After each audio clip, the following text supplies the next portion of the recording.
찬양도 이쪽으로 오셔서 앉으시죠. 오늘 하나님께서 되게 아주 특별하고 귀한 목사님을 보내주셨습니다. 권병달 목사님, 개포동 광명교회에서 심호하시다가 교회가 신도시인 위례로 이전을 해서 현재 위례 광명교회 그래서 성공적으로 잘 마치시고 원로 목사님으로 계시는데 오늘 이렇게 저희 교회 오셔서 말씀을 오전에 또 오후에 전해주시게 되었습니다. 권병달 목사님께서 어찌 믿음이 없느냐는 제목의 말씀 증거하실 때 큰 은혜의 시간 되시기 바랍니다.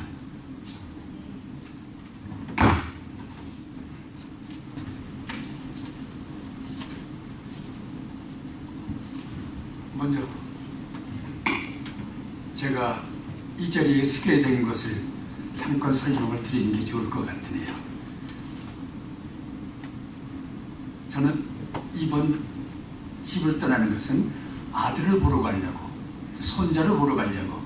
그런데 손자가 어디에 사냐고 하면 포틀랜드에 살고 있습니다. 포틀랜드에 가려고 하면 LA에서 가는 길도 있는데 시애틀에 가는 게 더 가깝고 좋다고 그래요. 그래서 시애틀에 있던 목사님이 그러면 지나가니까 우리 교회 들렸다 가라. 그래서 저는 아니다. 내가 갈 곳은 지금 방문이 교회를 방문하는 것이 아니라 바로 손자 집에 손자를 만나러 가는 건데 그때 우리 어머니를 만나야겠다고. 그래서 난 LA로 들리겠다고. 그래서 여기 오게 됐습니다. 그랬더니 김재철 장로님이 그렇다고 하면 예배도 또 드리고 가도록 하라. 그렇게 해서 제가 우리 또 장로님 우리 어머니 또 만나뵈면서 순종해서 이곳에 오게 된 것입니다. 그리고 저는 원로 목사입니다. 개포동에서 가정예배 몇 명이 마리에서 개포동 아파트 작은 데서 몇 명이 마리 예배를 드렸습니다. 그렇게 드리다 보니까 교회가 성장을 하게 되고 큰 성가를 상게 되고 그리고 저는 그 재건축이 이제 걸려드는데 거기가 그러면 교회 부지가 나올 줄 알았습니다. 상가가 저희 거니까요. 그런데 재건축에는 그게 없답니다. 상가는 상가로. 그러고 아파트는 아파트로. 교회 기대했다가 이제 상가는 벗어내야지 했는데 교인들도 1000명이 넘어섰었고, 근데 갈 곳이 없잖아요. 갑자기 막 교회를 찾았는데 안 돼요. 그래서 그때 마침 위례, 서울은 송파, 하남, 성남, 서울 혹시 아시는 분은 거기가 남한산성 있는 쪽입니다. 그쪽 지역에 위례 신도시라고 아주 큰 대단지에 아파트 단지가 들어섰습니다. 그러니까 거기에 살던 목사님이 자기 땅을 교회를 하다가 그걸 땅을 이제 교회를 못 지니까 팔게 됩니다. 그걸 세상 말로 하면 딱지라고 말하고 우리 교회에서는 종교 후원금이다 그렇게 그게 후원해 준다는 걸로. 그래서 15억을 주고 딱지 한 장을 샀습니다. 거기부터 이제 땅을 저희가 사고 지금 서울시에서 사야 되니까 그래서 이제 교회 건축을 해가지고 그리고 다 한 뒤에 하나 필요 없이 그래도 한 30억을 남았는데 뭐 사택사고만 난리가 나갖고 지금 한 20억 정도 남은 것 같아요. 그리고 물려줬습니다. 후임자한테 물려주고 저는 이제 원로 목사로 제가 있습니다. 그래서 오늘 여기 오는데 저는 그런데 한 달에 한 번 제가 설교를 합니다. 근데 하루에 3번을 설교합니다. 주일날 한 번에. 그러다 보니까 그게 바로 지난 떠난 주일날입니다. 그 여기 올라니까 여기 준비를 할 시간이 없었습니다. 그러니까 오늘 기대하지 마시고 우리 서로 만남을 갖는데 의미를 두시고 하시길 바랍니다. 저희 아파트 바로 앞에 상가에 이제 아파트가 상가가 있거든요. 앞에 서울은요. 그 상가에 이런 간판이 있습니다. 머리 못하는 집. 머리 못하는 집 하면 뭐 같아요? 머리니까 이발소면 미자문이죠. 근데 미자문이 간판이었어요.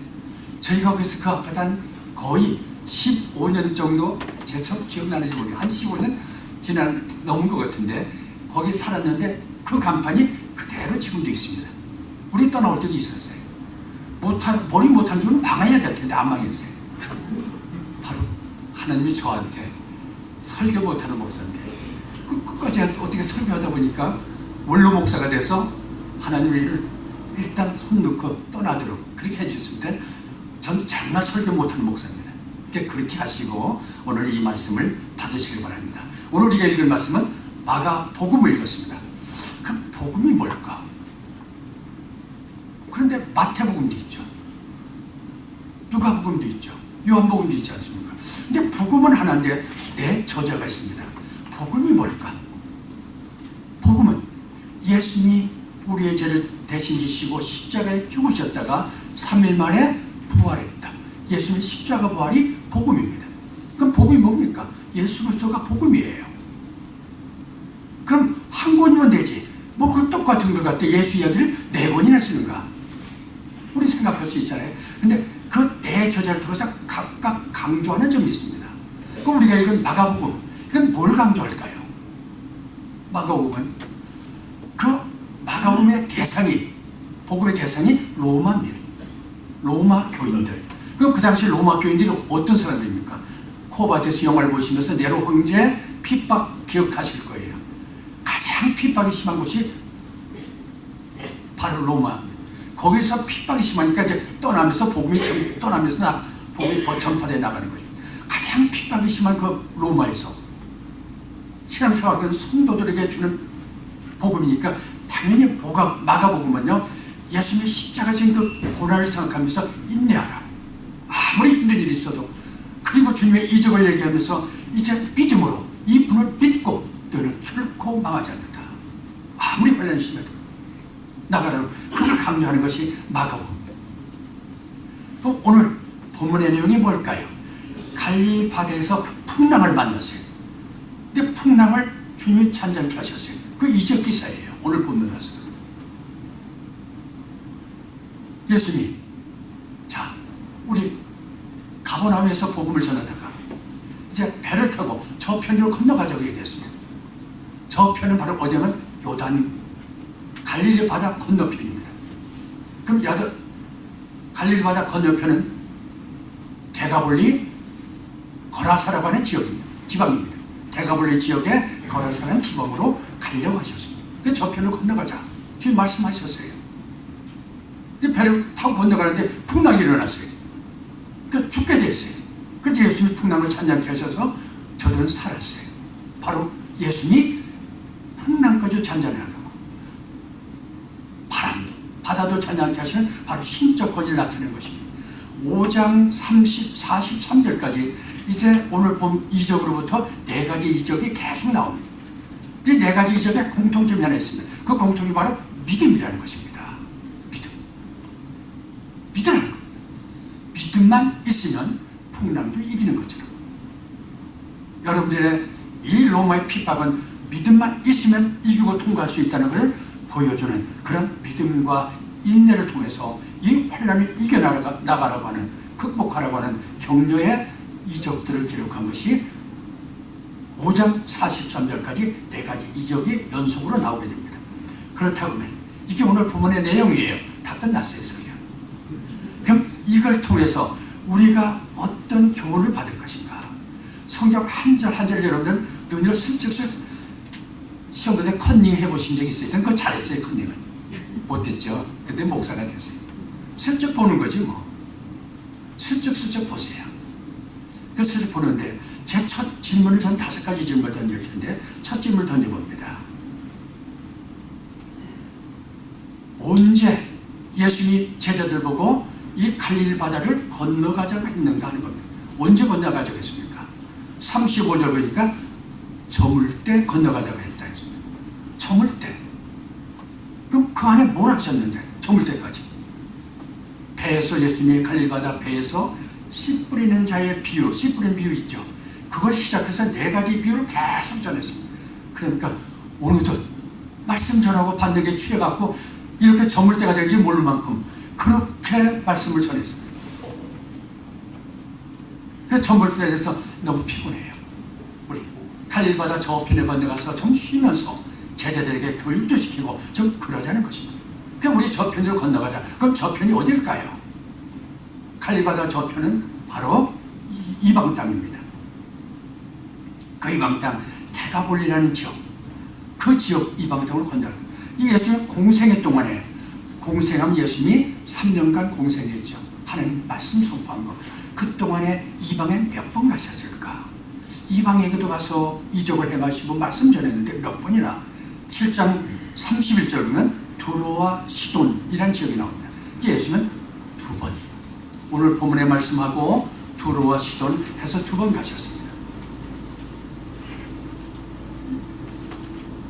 그럼 오늘 본문에서 예수님이 저물 때까지 말씀을 전했다고 했습니다.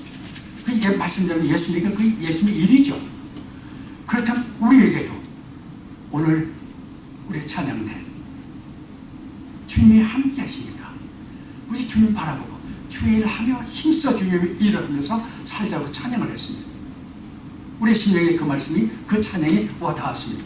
우리 주님 열심히 복음을 전하다 보니까 끼니도 걸리게 되고 그래서 복음을 전하니까 날이 저물 때까지 되었습니다. 우리도 일할 수 있을 때,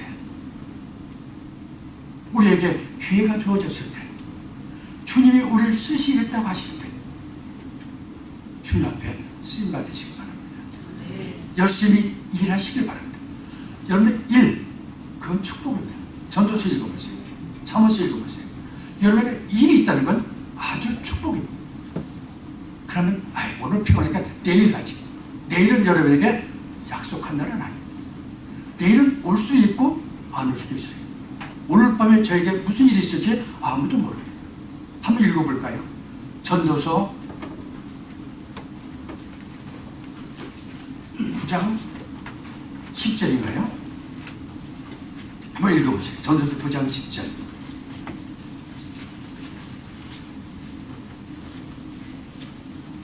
내 손이 이를 당하는 대로 힘을 다하여 할지어다. 내가 장차 들어갈 음부에는 일도 없고 계획도 없고 지식도 없고 지혜도 없음이니라.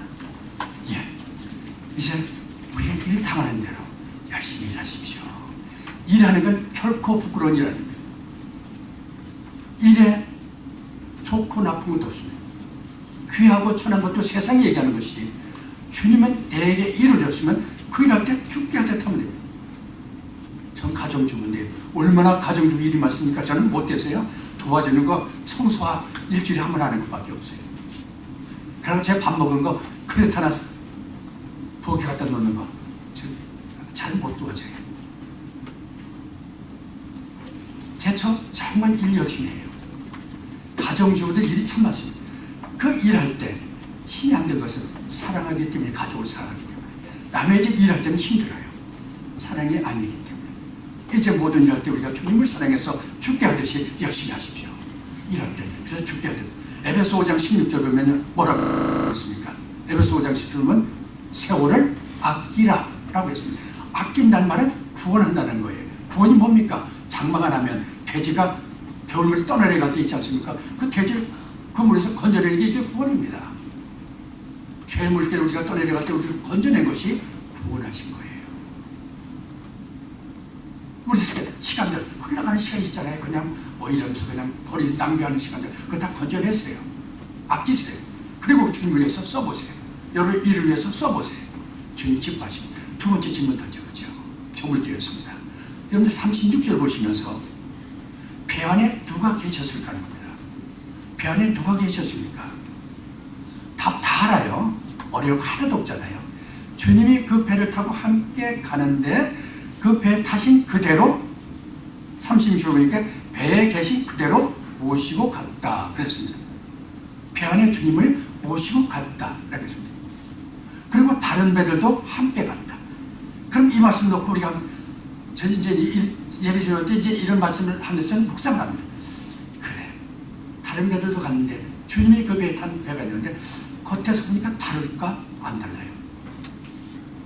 겉에서 배 보면 다른 배나 주님이 계신 배나 똑같아요. 주님이 타신 배라고 뭐 주님이 막 밖에 가지고 뭐 크게 뭐 기름같이 올라주신 것도 아니고 똑같이 인간의 모습으로 오셨기 때문에 똑같아요. 안을 들여다봤더니 뭐가 계십니까? 주님이 계세요. 우리 예수 믿는 사람 안에는 누가 계십니까? 그리스도의 영인 성령이 우리 안에 계십니다. 겉보기엔 똑같아요. 이제 여러분 저를 보고 목사님 그럴 겁니다. 그리스도가 안에 계신 분입니다 하고 얘기할 겁니다. 그러나 밖에서 만났으면 아저씨 좀 늙었으니까 저도 이제 80을 있거든요. 할아버지 또 그랬을지도 몰라요. 겉으로 보면 똑같아요. 단 안을 보면 달라요. 그렇다고 하면 오늘 주님을 함께 하니까 주님과 함께 한다는 참 큰 의미가 있습니다. 주님이 그 배에 타고 계시다는 큰 의미가 있습니다.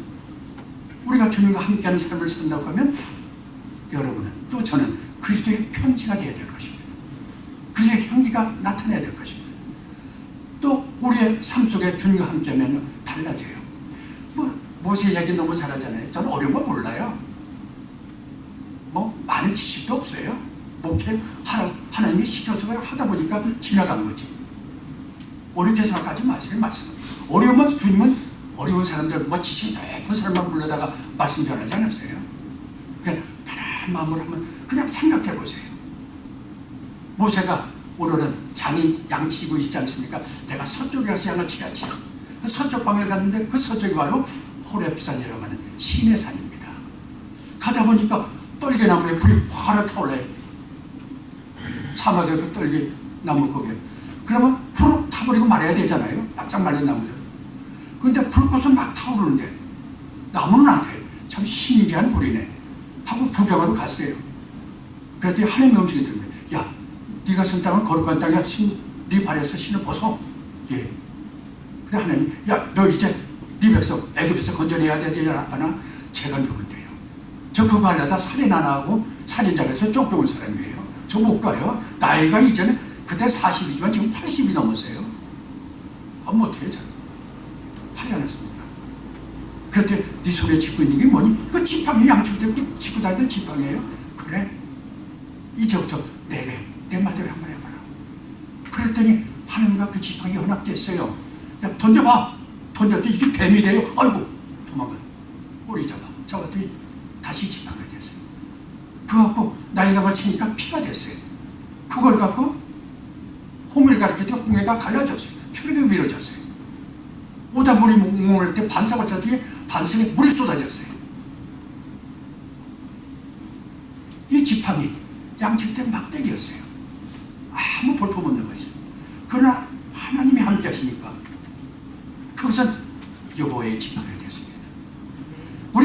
이해하는 거 너무 잘합니다.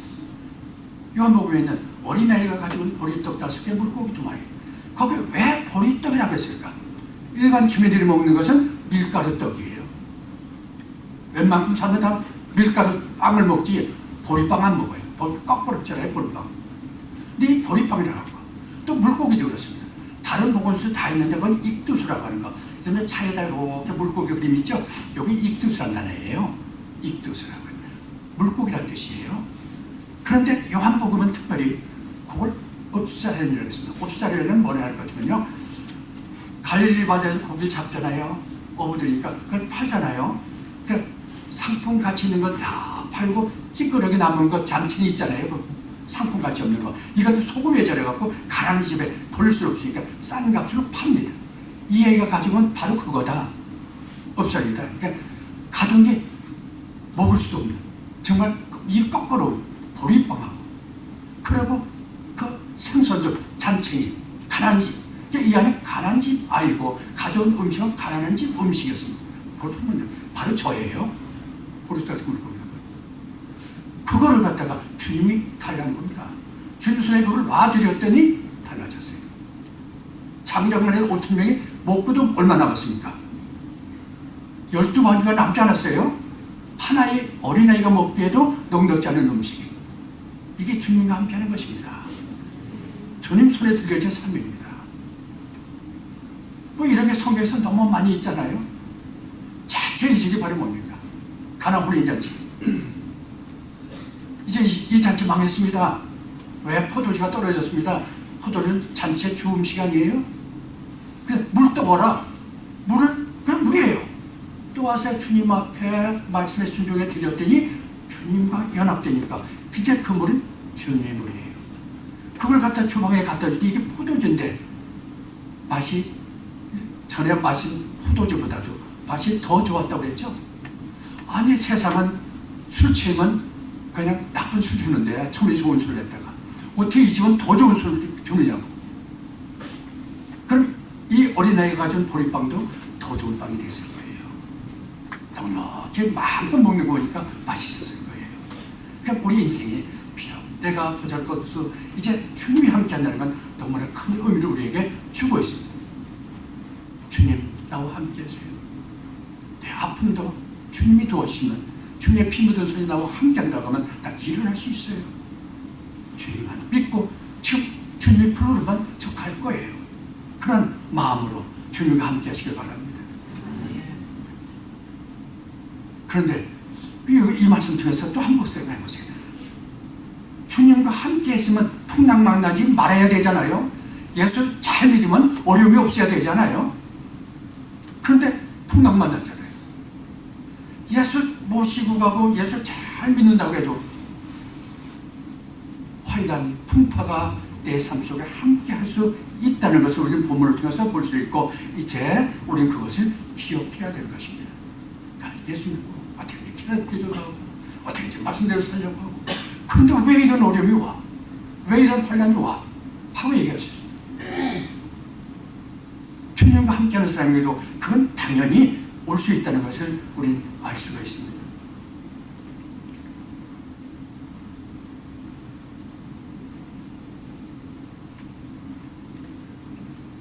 그런데 풍랑을 만나면 망할까요? 안 망할까요? 풍랑 나도 절대 망하지 않을 것입니다. 왜요? 그 배에 누가 계시기 때문에 주님이 계시기 때문에 내게 아무리 어려움이 와도 나는 절대로 망하지 않을 것입니다. 내가 가려고 하는 그 목적지에 반드시 이르게 해 주실 것입니다. 그럼 우리가 가려고 하는 목적지가 뭡니까? 우리의 하늘 본향입니다. 우리 본향, 하늘 향해서 나가는 그 길 결코 어떤 사람은 일찍 불러갈 수 있고 어떤 사람은 늦게 불러갈 수도 있습니다. 그러나 그 가는 예수 믿기만 한다고 하면 하늘나라에 들어갈 때 바로 예수님 믿음 그 하나 예수 그리스도 그것 내가 무슨 엄청난 교회에 일을 했다 무슨 봉사했다 그거 갖고 들은 거 아니에요? 주님 예수 십자가 보혈 예수 저 믿습니다. 여러분들 예수 믿죠? 믿으세요? 그럼 뭐 천국 들어가신 거예요. 한 번도 풍랑 속에 파손돼서 망한 일이 없어요. 우리 주님은 약속해 주셨어요. 그래서 우리의 본향은 하늘나라예요. 우리의 목적지가 거기에요. 가려는 목적지 반드시 주님은 우리 모습을 우리 데려갈 텐데, 그러나 그 가는 모습은 다 차이는 있겠죠. 이제 세 번째 질문던 얘기예요. 항해길에 무엇이 일어났습니까 하는 겁니다. 항해길에 무엇이 일어났습니까? 37절이 되겠죠. 37절에 뭐가 일어났습니까? 큰 풍랑도 아니고 뭐라고 했습니까? 광풍, 광장이 미쳤다는 얘기네요. 이 바람이 보통 바람이 아니에요. 이게. 그게 일어났어요. 모두가 이제 죽게 되었다고 파도에 부닥치니까 물이 들어와서 배가 가라앉게 되었어요. 죽게 되었다고 난리가 났습니다. 그럼 왜 이럴까요? 갈릴리 바다는 해면보다 200m가 낮죠. 이제 200m가 낮으니까 이렇게 200m 밑에 있어요. 100m, 또 100m, 200m 밑으로 놔보세요. 얼마나 깊은가. 낮으니까. 그 옆에는 가면 절벽같이 이렇게 올라가 있고 나무들이 옆에 있어요. 그 높은 데다 밑에 200m 낮으니까. 거긴 바람이 나갈 데가 없어요. 빠져나갈 때. 그건 맴돌아요. 해오빼이를. 거기다가 위에 보면 북쪽에 보면 헐몬산이라고 있어요. 헤르몬산, 헐몬산. 그건 2883m예요. 엄청나게 높은 산이에요. 거기서 흘러나오는 그 계곡이 요단강이에요. 그럼 요단강 그 계곡으로 해서 할 때 바람이 그걸로 요단 계곡을 타고 흐른다고 하면 어디 갈까요? 그 높은 산에서 흐르는 바람이 힘이 가설해서 폭탄이에요. 이 폭탄이 갈릴리 바다에 떨어졌다면 풍랑이라고 물바람이라는 이것이 광풍입니다. 이게 미친 바람이에요. 이것이 갈릴리 바다에 일어납니다. 그러니까 지금 배는 뒤집히게 생겼고 죽을 지경 아닙니까? 근데 항해 시작할 때 어때요? 항해 시작할 때 잔잔했어요. 우리가 오늘 말씀을 통해서 자, 주님과 함께 가는 이 길도 이런 광풍이 일어났습니다. 왜 내게 이런 주님의 말씀 교회 다니면서 말씀 중심으로 살아가고 기도하고 이렇게 말씀을 들고 주님 생각하면서 하는데 왜 내게 이런 어려움이 오고 내 집에 이렇게 병이 오고 이런 문제가 생깁니까? 주님 모시고 하는데요. 그 답은 우리 좀 생각하면서 조금 이따 생각해 봅시다. 당연히 있을 것 같다 라고 생각하시고요. 항해를 떠날 때는 어떻게 했습니까? 잔잔했어요. 가다 풍랑이 일어났어요. 그러면 우리 이걸 보면서 이것이 인생길이다 하는 걸 생각하세요. 이게 인생길이다. 오늘은 햇빛이 나서 참 좋은 것 같은데 내일은 갑자기 소나기가 쏟아질지도 모르는 일입니다. 이건 우리가 살아가는 인생길입니다. 그래서 잠언서 27장 1절 보면요. 너는 내일 일을 자랑하지 말아라. 너 내일 일 자랑하지 마. 하루 동안에 무슨 일이 일어날지 내가 알 수가 없음이니라. 오늘의 이 본문을 통해서 우리는 오늘의 행복이 내일의 불행도 될 수 있다고 하는 것을 우리 믿음으로 받으시기 바랍니다. 그러면서 이렇게 주석들 보고 난데 저게 말씀 전하죠. 이건 제자를 훈련시키려고 하느님 내린 바람이다. 전 그렇게 생각 안 씁니다. 이건 자연현상이에요. 먹고 계신 타고하는데 그 제자들 한테 그걸 괴롭히려고 일부러 내린 거 아니에요. 이건 자연현상으로 일어나는 하나의 현상인데 그때 마침 자연현상이 광풍이 일어날 때 주님의 탄 배가 거길 지나가게 된 것이지 제자들 무슨 훈련시키려고 그렇게 생각하면서 그렇게 생각할 수도 있어요. 그러면 하나님은 자연 법칙을 정하십니다. 자연 법칙을 정하시고 그 법칙대로 운행하시고 그 법칙대로 섭리해 나가십니다.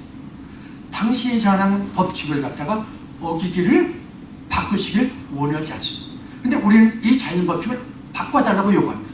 그걸 우리는 기적, 내 삶에 기적을 주십시오 하는 것도 우리의 신앙 자체는 하나님이 정하신 법칙대로 내가 살지 못했습니다 하고 그 분 앞에 무릎 꿇는 것이 더 지혜롭지 않을까 저는 생각합니다. 꼭 필요하다면 주님이 이적을 행해 주실 것입니다. 오늘 본문처럼 그런 이적을 우리에게 줄 것입니다. 그런데 제자들이 이렇게 말합니다. 선생님이 우리가 죽게 됐는데 우리 돌아보지 않습니까? 하고 좀 야속하다는 겁니다. 주님이. 그런데 자연현상은 비난의 대상. 그러니까 할 게 아닙니다. 예를 들면 배가 지금 바다를 갑니다. 근데 밑에 바위가 있는 걸 몰랐어요. 바위에 붙어서 배가 파손됐어요. 그 책임 누가 져야 됩니까? 배는 왜 바위가 거기 있냐고 항해사 소리를 질지 모르지만 바위가 책임 있는 거 아니에요. 그 배를 운행하는 항해사가 그 길을 지식이 없어서 거기 바위 때문에 몰랐기 때문에 지나가다 파괴된 것입니다.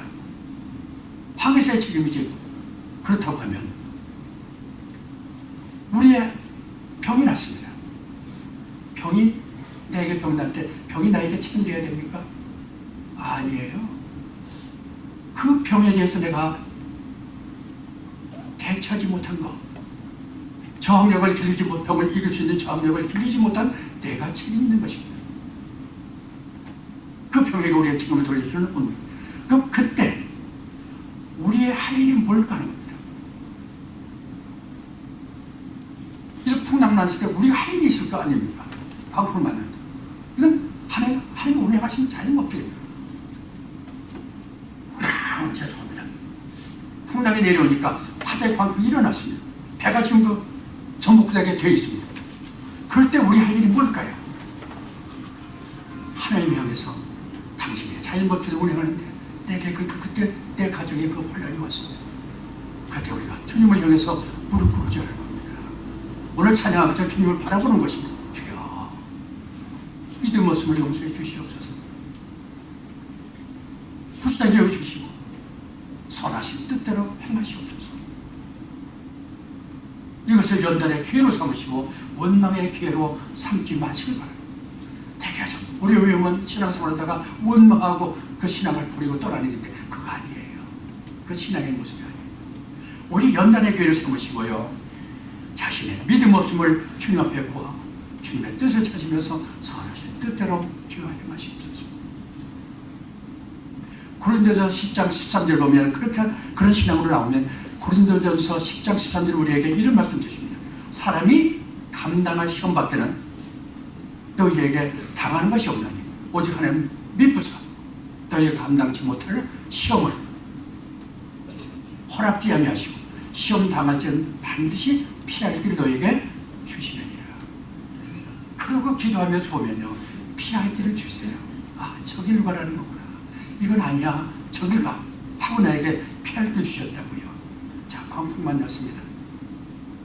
광풍 당연히 올 거도 내 인생길에도 그런 일이 올 수 있다는 걸 인정하시고 그럴 때 우리 할 일이 뭘까 생각하시며 하면 하나님이 그 일을 통해서 우리가 성숙한 신앙인으로 키워 주실 것입니다. 이제 네 번째, 5가지 질문을 나겠어요. 좀 미련에서는 조금 길어질지 모르겠네요. 네 번째는 이런 질문입니다. 그럼 풍랑을 맞는 예수님과 제자들의 모습입니다. 풍랑이 왔어요. 그 배는 주님도 타고 있고 제자들도 타고 있어요. 이 풍랑에서 제자들이 대한 자세하고 주님이 대한 자세하고 뭐가 다를까 하고 보면 생각해보세요. 다 아시죠? 주님은 뭐 했습니까?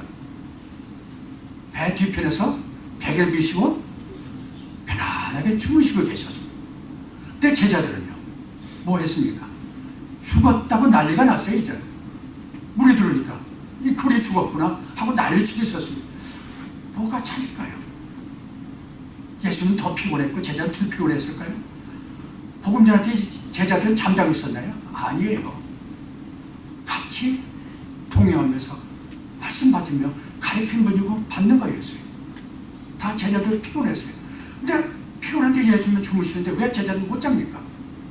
광풍 속에 제자들은 잘 수가 없었어요. 이 환란이 일어났는데 집안이 이렇게 온통 난린데 어떻게 잠이 옵니까? 이게 제자들이에요. 이 예수는 그냥 편안히 주무시거든요. 그럼 뭘까요? 환경이 지배하지 못한다? 이 잠을, 그 무슨 잠입니까 이게? 내적 평안입니다. 내적 평안은 환경이 지배받지 않는 거예요. 야, 그럼 주님이 내가 가능하지? 우리에게도 그게 가능할 일인가? 가능해요. 왜요? 베드로만 기억하시면 돼요. 베드로 예수의 최고 만찬 주십니다. 목사님 조금 빌어도 돼요? 예. 아니, 설교 제일 못하는 사람이 그래요. 시간 넘는 건 설교 제일 못하는 사람이. 딱 시간에 끝내주는 게 최고 잘하는 설교잖아요. 제가 못해서 그래요. 그런데 예수님이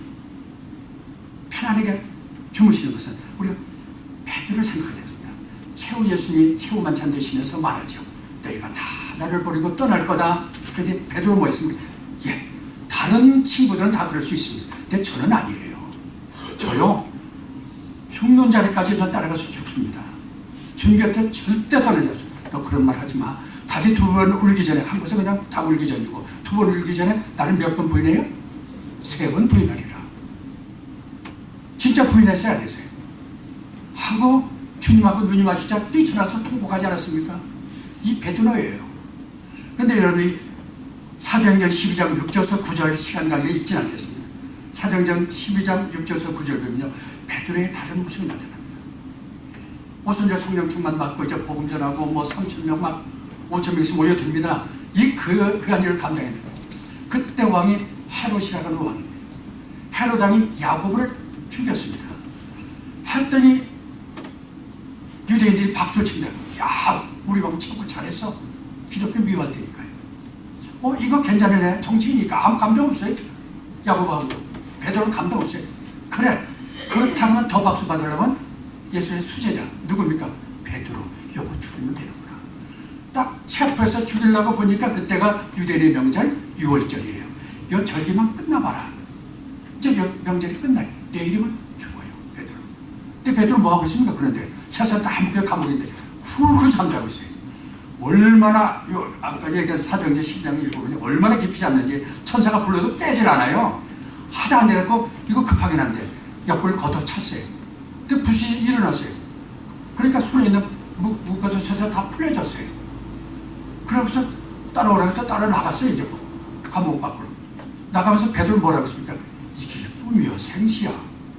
그 정신이 뭐라고 할까요? 해롱하다 그러나 뭐라고 하죠? 정신 몽롱한 거예요. 그냥 이게 꿈이야 생시. 어떻게 이런 일이 있어? 이거 나중에 보니까 진짜네. 그러니까 그 제자들 예수 믿는 그 성도들이 모여서 기도하고 있는데 인도함을 받지 않았습니까? 그 베드로가 어떻게 그 두려워 떠서 예수는 세 번에 보이는 베드로가 바로 넷째 편. 그러면 저에게도 있을까요? 여러분에게 있을까요? 없을까요? 한번 읽어봅시다. 요한복음 14장 27절 한번 읽어보세요. 요한복음 14장 27절.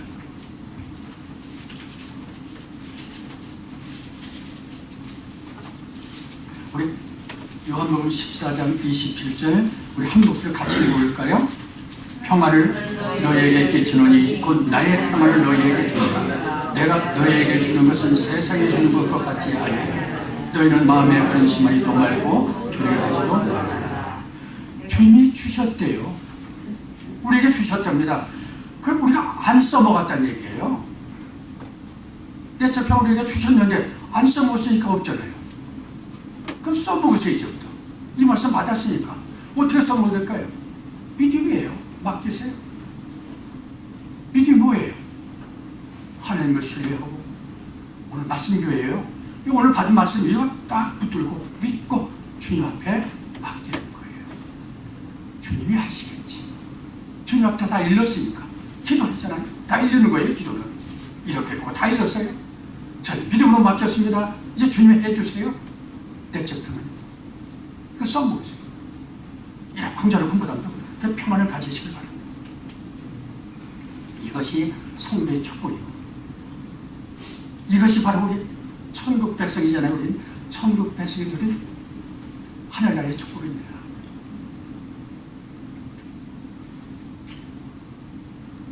제자들은요, 지금 제자들 뭐 하고 있습니까? 제자들 모습을 보면요, 선생님이요, 우리가 죽게 된 것을 돌아오지 않습니까? 어떻게 이렇게 주무시고만 계십니까?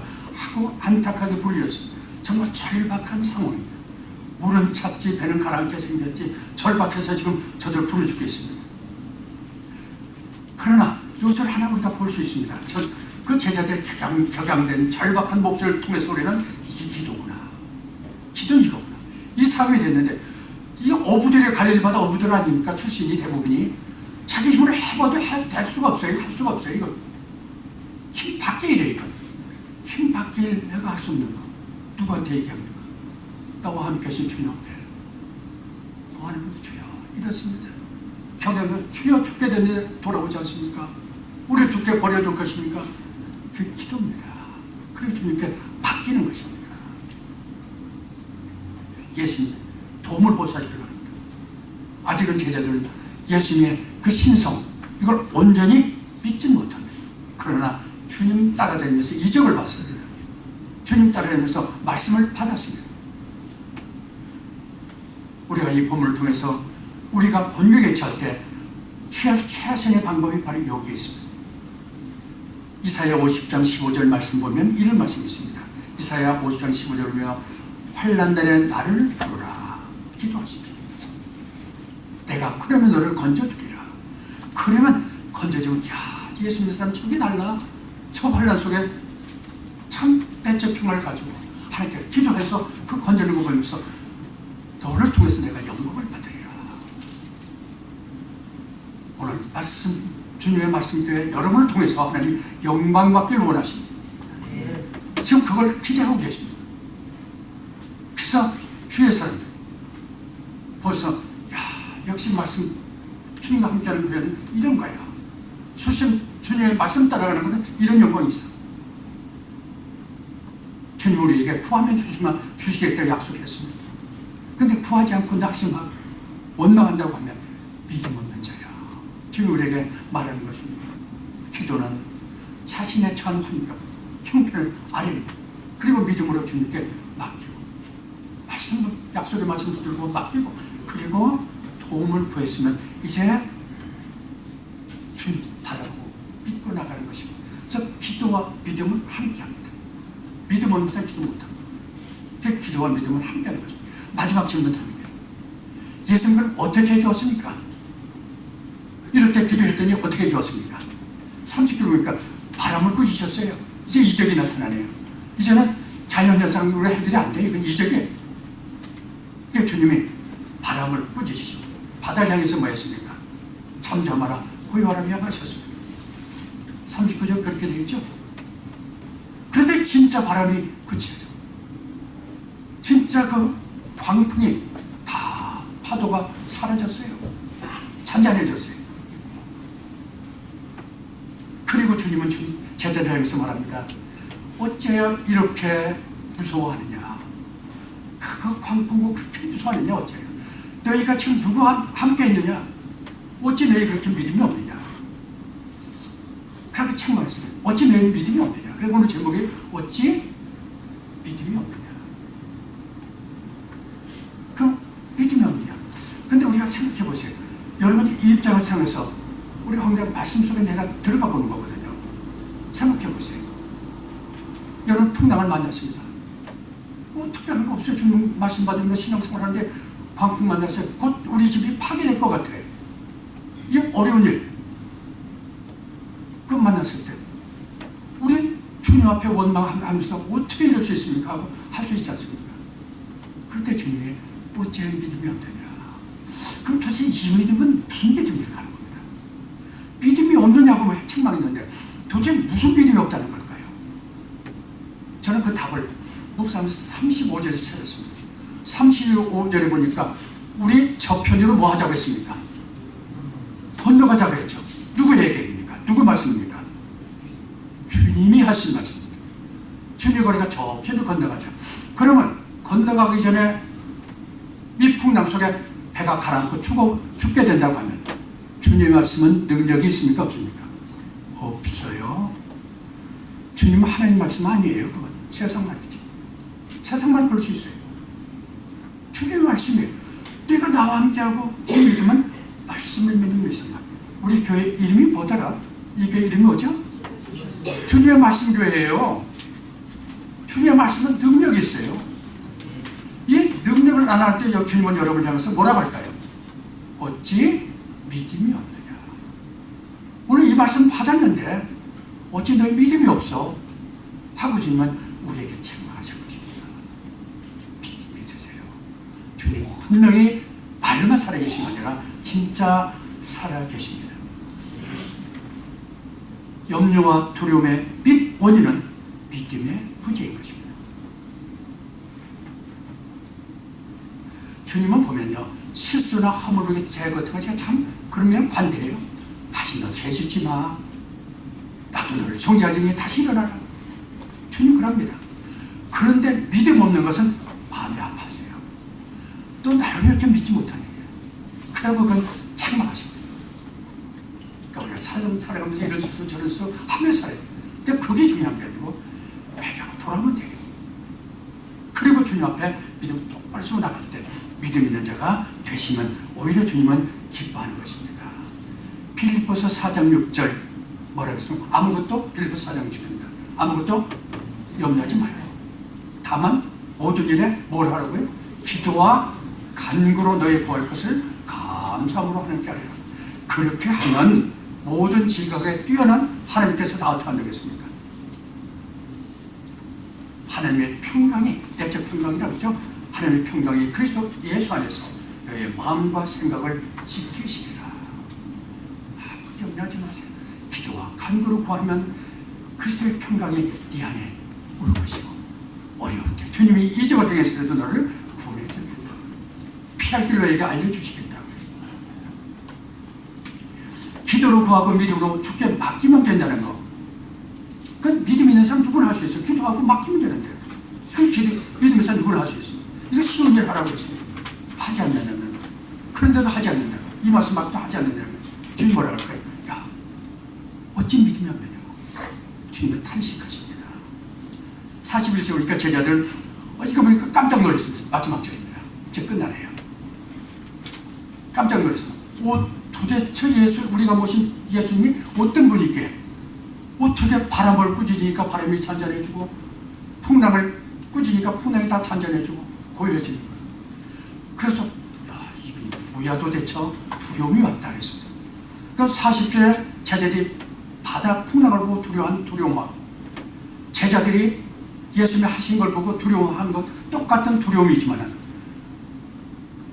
두려움의 단어가 같은 뜻입니까? 다른 뜻입니까? 다른 뜻이에요.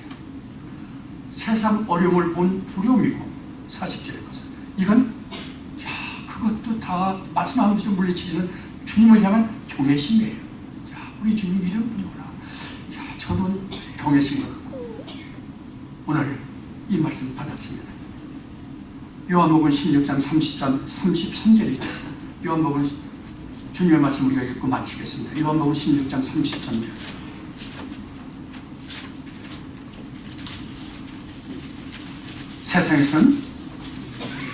세상에서는 뭐죠? 너희가 환난을 당하나 담대하라. 내가 세상을 이겼노라. 풍랑 앞에 우리 믿음 없는 자가 되지 마시고요. 내적 평안을 가지시고요. 그리고 믿음 있는 자가 되기를 진심으로 축원합니다.